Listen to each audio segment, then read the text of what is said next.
लष्करी विभागातील लाचखोरीचा सीबीआयकडून पर्दाफाश करण्यात आलाय। नाशिकच्या आर्मी एव्हिएशन सेंटरमधील 15 अधिकाऱ्यांविरुद्ध गुन्हा दाखल करण्यात आलाय। अधिकाऱ्यांविरुद्ध भ्रष्टाचाराचे 11 गुन्हे दाखल करण्यात आले तर कर्मचाऱ्यांकडून पैसे उकळण्याचा आरोप होतोय। व्हॉट्सअॅप चॅटद्वारे लाचखोरीचे संवाद आणि व्यवहार उघडकीस आले।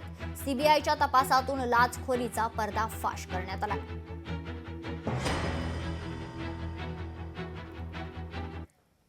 मुंबई येथील ड्रग्ज प्रकरणाचा तपास करणाऱ्या डीआरआयच्या पथकाने 2 दिवसांपूर्वी लातूर जिल्ह्यातील रोहिणा येथे छापा टाकून मोठी कारवाई केली होती। ड्रग्ज प्रकरणात ताब्यात घेतलेल्या 5 जणांना गुरुवारी चाकूर न्यायालयासमोर हजर करण्यात आलं असता 14 दिवसांची न्यायालयीन कोठडी सुनावण्यात आली होती। आज या प्रकरणातील आणखी 2 जणांना चाकूर न्यायालयात हजर करण्यात आले, त्यांनाही 14 दिवसांची न्यायालयीन कोठडी सुनावण्यात आली आहे, अशी माहिती आरोपींच्या वकिलांनी दिली आहे।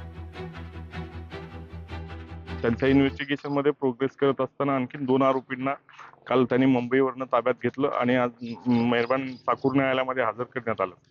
त्यातील दिलावर खान आणि वसीम शेख असे हे 2 आज हजर केलेले आरोपींची नावे आहेत। त्यांना मेहरबान न्यायालयाने 14 दिवसाची न्यायालयीन कोठडी सुनावलेली आहे। या उपर आम्ही आरोपीचे वकील म्हणून त्या स्पेशल कोर्टमध्ये त्यांचे जामीन अर्ज आम्ही उद्याच्या तारखेमध्ये ठेवणार आहोत। लोकशाही मराठी ऐका, पहा, जागरूक रहा।